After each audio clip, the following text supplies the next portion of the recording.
Apple Card is the credit card created by Apple. You earn 3% daily cash back up front when you use it to buy a new iPhone 15, AirPods, or any products at Apple.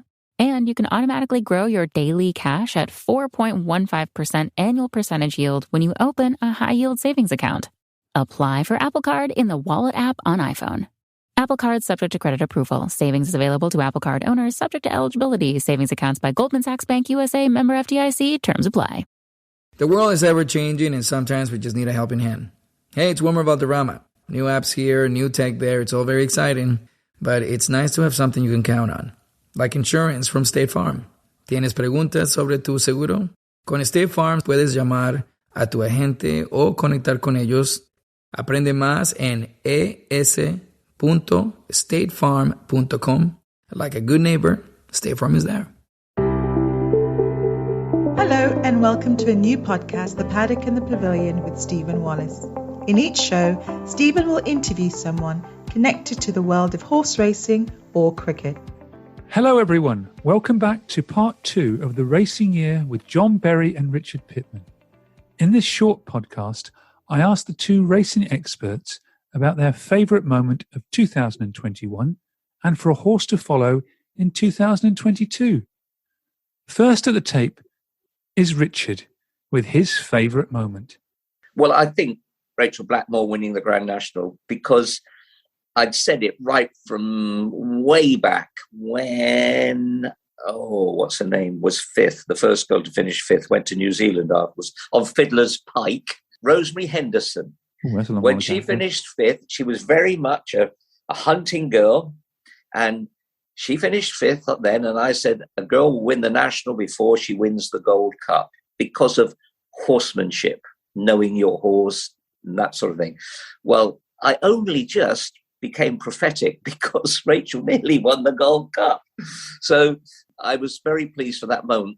I mean, there are so many jockeys, old jockeys, my era, I won't name names, who still say, yeah, she's good, but, she wouldn't beat me because I could give, I was strong. It isn't all about strength. And Rachel, if she's got to give them a reminder, certainly knows how to do it. But her racing brain, where she is, she's normally in the right place. And her line on the course is a good line. You can't always go around the inside because there'll be times you get stopped. But she seems like you driving your car. You look ahead, you worry about other drivers, I know what I'm doing, but today, same in a horse race. So when she lifted the Grand National, I think that is a momentous moment. I mean, 6 Cheltenham winners this festival, great. But the Grand National is a worldwide fated race, and the history books will have all altered. As you've seen, since when she won the BBC Sports Personality World Award, and also the RTE, Ireland's Sportswoman of the Year or Sportsperson of the Year. I mean, it's big. And here's what our man from Beverley House Stables in Newmarket had to say about his favourite moment of 2021. I mean, I ended up in the evening of Derby Day feeling really happy that a high class, what I thought was a really good winner, ridden by a jockey whom I admire and a trainer whom I admire, and I'm pleased to see both people win. But I think that gave me, just from a totally detached standpoint, that gave me a lot of pleasure. But I think almost the big race which gave me the most pleasure was the Gold Cup. I was just so happy to see Subjectivist win. He was a horse. I do 12 to follow competitions, and I think I've had Stradivarius in my 12 to follow the last 3 seasons, and I'm a massive Stradivarius fan. The start of this year, I ended up 2020 really, really impressed by Subjectivist. And I thought, I don't want to put 2 stayers in. And I felt so guilty about doing it. I ditched Stradivarius. I left him out of my list. And the thing is, these 12 to follow competitions, once you've got your list in and running, you feel as if they're your horses. And so I put Subjectivist in because I thought this is going to be a terrific horse. Now, Subjectivist, everything about him was real. And I thought, this is a future Gold Cup winner. And I was so pleased to see him win. I mean, so Fanning rode him perfectly, and Stradivarius didn't have a happy trip through the race. It would have been much, much closer. You'd probably been able to run it again. It gave me a lot of pleasure seeing him win. big fan of Mark Johnson's stable. Dr. Walker, I always like watching his horses. Yeah, he's a very sporting owner. And Joe, if you don't admire Joe Fanning, then there's something wrong with you. It wasn't his first Group 1 winner, because he'd won the Middle Park on the last line like 2 or 3 years previously, which I thought was so good to see. But it was the absolute icing on the cake that the horse that I really admired had Joe Fanning on board and won under an absolutely spot on, very typical Joe Fanning ride. And I think what said it all was that all the other jockeys came out the wing and basically to salute and applaud Joe Fanning, who was coming in. And I think he's pretty much the only jockey in the wing that happened to. And I just thought that was just a lovely result. I mean, it's just such a shame that Subjectivist went and missed after that. And I believe he's coming back this year. It's I'm not sure the full details of the injury, but it might be asking a bit much. But even if he never runs again, he's already provided a very, very special occasion, not just for his connections, but for racing as a whole. So what were Richard and John's horses to follow in 2022? Well, we have had a plethora of very exciting novice chases. And thinking ahead to Cheltenham, it's going to be a massive division. But the one that has really captured my imagination is Galopin des Champs, having his first steeplechase over the Christmas period at Leopardstown. It wasn't just the way he galloped. He jumped so quick going in, over and away.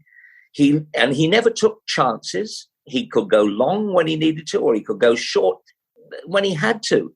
But he just won on the bridle, and then Paul Townend couldn't pull him up. He was taking on a really good field, but he went past the post, round the corner, and into the back straight before he could pull him up. I think this is a Gold Cup horse. And now to John, who also gave his thoughts on Richard's selection. Native Trail did everything you could ask of a dominant 2-year-old, and all things being equal, he should be a very, very good 3-year-old. Yeah, nominating the Guineas favourite isn't really playing the games, but he's the most obvious. He's the horse that gut reaction. Stunningly unoriginal, picking the 2000 Guineas favourite, but Native Trail was a thoroughly dominant 2-year-old. Appears a sound horse, appears a very straightforward horse, and assuming he can avoid injury, I feel he ought to be similarly good as a 3-year-old. He didn't sort of have the, say, Pinatubo about him, who's looking abnormally precocious, that you think might make less than normal improvement. He was just a thoroughly nice, progressive horse and thoroughly worthy 2000 Guineas favourite. And, I think if you had to pick one horse has got an obvious chance of making a big part in the classics, he's the one. And this is what John had to say about Galopin des Champs. The best chasing debut you'd ever see. Faultless round the jumping. He went hard in front, and half a mile from home, you're thinking, it's a long way from home at Leopardstown. They do get tired if they've gone hard, and then he'll start to get stitched. But he actually just started pulling farther away from them. It was as good a chasing debut as you've ever seen. Thank you for listening to The Paddock and the Pavilion. You can download the show on Apple Podcasts, SoundCloud, Stitcher and Spotify. Follow us on Twitter and Facebook at The Pad and Pav.